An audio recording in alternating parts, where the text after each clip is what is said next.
중국 신장 위구르 자치구의 이닝시가 50일가량 봉쇄된 가운데 응급치료를 거부당한 17개월 된 아기가 숨지는 사건이 발생해 중국 네티즌들의 공분을 사고 있습니다.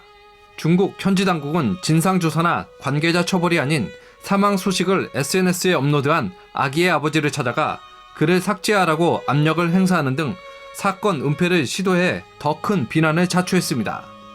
이닝시의 서민이라는 SNS 닉네임을 사용한 류동 씨는 지난 10일 에포크타임스 중문판에 지난 8월 16일 오전 이닝시의 한 병원 응급실에서 자신의 아들 류시 양이 숨졌다고 밝혔습니다.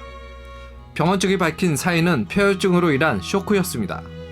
류 씨는 병원 관계자가 10분만 더 일찍 도착했으면 아기가 살 수도 있었다고 말했다며 지역 의료 당국자들의 태만과 다른 병원들의 직무유기로 내 아들이 죽었다고 주장했습니다. 이닝 씨는 지난 8월 1일부터 전면 봉쇄됐습니다. 60만 명 이상의 주민들은 하루아침에 외출 금지를 당해 생필품과 음식, 의약품 부족으로 곤란한 상황이었습니다.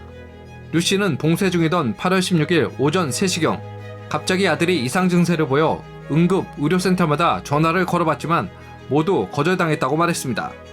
결국 그는 공안에게 전화했지만 공안과 지역 공산당 위원회 서기는 아무런 도움도 주지 않았다고 밝혔습니다. 필사적인 시도 끝에 류 씨는 한 병원과 연락이 닿아 급히 병원으로 아들을 안고 갔습니다. 그러나 병원에 도착해서도 바로 치료를 받을 수가 없었습니다. PCR 검사를 받고 검사 결과가 나와야 치료를 받을 수 있다는 병원 측의 말에 한참의 실랑이 끝에 아들을 응급실 침상에 눕힐 수 있었습니다. 그러나 아들이 이상 증세를 보인 지 2시간 후인 오전 5시 5분 류 씨의 아들은 결국 폐혈증 쇼크로 사망하고 말았습니다. 아들이 사망한 후에도 현지 장례식장은 대부분 방역 봉쇄로 문을 닫았고 화장터 또한 연락이 닿지 않아 여러 곳에 전화를 건 후에야 한 화장터에서 아들을 보낼 수 있었습니다. 심지어 류 씨 아내는 봉쇄 전 다른 지역에 갔다가 봉쇄로 인해 한 달째 집에 돌아오지 못하고 있는 상태로 아들의 죽음을 멀리서 전화로만 전해 들었습니다. 류 씨는 아들이 숨진 다음 날인 8월 17일 중국 SNS 웨이보에 이 사연을 올리고 원통함을 호소했습니다.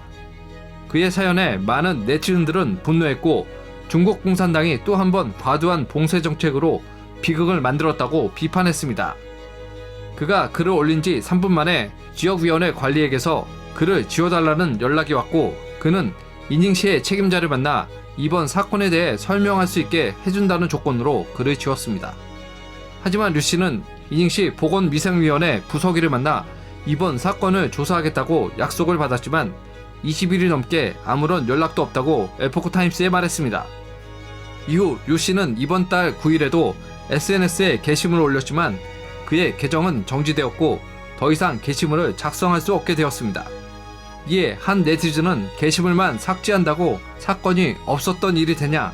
시민들을 어리석다고 생각하는 거냐? 황당하다며 분노를 표현했습니다. 에포크타임스는 류 씨가 당국에서 해답을 듣는 걸 돕기 위해 지난 10일과 12일 각각 이닝시의 병원과 보건위원회에 연락했지만 아직 답변을 듣지 못한 상태입니다. 지금까지 에포크 픽이었습니다.